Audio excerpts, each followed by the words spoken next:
Bismillahirrahmanirrahim. Assalamualaikum warahmatullahi wabarakatuh. Syukur alhamdulillah kita bisa jumpa lagi di channel ini.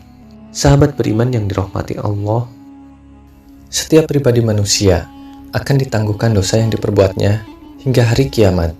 Namun, terdapat 3 dosa besar yang balasannya akan disegerakan Allah Subhanahu wa Ta'ala di dunia. Lalu, dosa apa sajakah itu? Yang pertama, durhaka kepada orang tua. Sudah tak bisa dipungkiri lagi bahwasanya Allah Subhanahu wa Ta'ala memberikan hak atas kedua orang tua kita untuk selalu dihormati.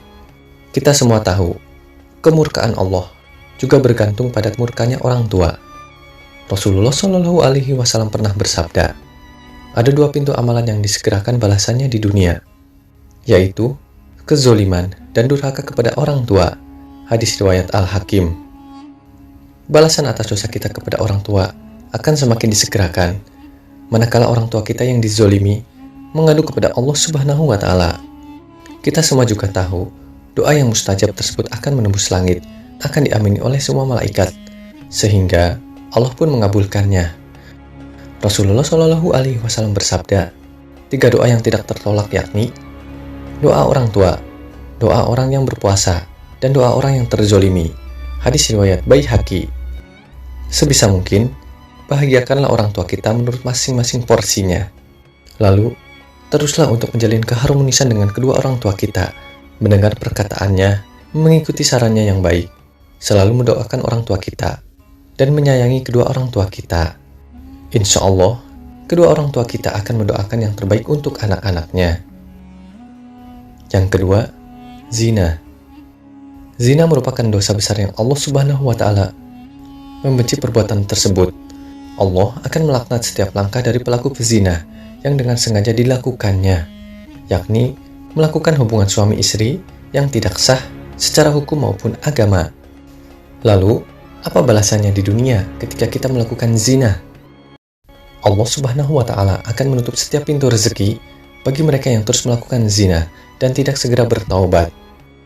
Mungkin memang tidak seketika itu Allah Subhanahu wa Ta'ala menutup pintu rezeki dari seseorang yang melakukan zina. Akan tetapi Allah Subhanahu wa Ta'ala akan memberikan azab yang lebih halus bagi para pelaku zina.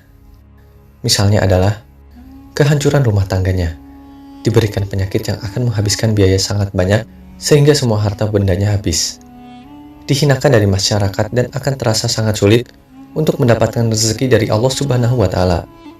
Bagi orang yang sadar diri, maka mereka akan segera bertaubat. Bagi mereka yang tidak sadar diri, mereka akan justru semakin mengumpat. Bagi mereka yang sadar diri dan segera bertaubat dari segala kemaksiatannya, insya Allah, Allah Subhanahu wa Ta'ala akan menunjukkan jalan dan membukakan rezeki baru bagi mereka yang mau bertobat dari zina. Karena kita semua tahu, Allah Subhanahu wa Ta'ala Maha Pengampun lagi Maha Belas Kasih. Yang ketiga, berlaku curang dalam berdagang. Dalam perniagaan atau jual beli, terdapat dosa yang langsung dibalas saat masih di dunia, yakni curang dalam timbangan. Kecurangan yang umum dilakukan oleh setiap pedagang adalah mengurangi takaran timbangan. Perbuatan mengurangi takaran timbangan memang akan mendapatkan untung yang besar, akan tetapi tanpa kita sadari, perbuatan tersebut akan mendapatkan balasan secara langsung oleh Allah Subhanahu wa Ta'ala di dunia.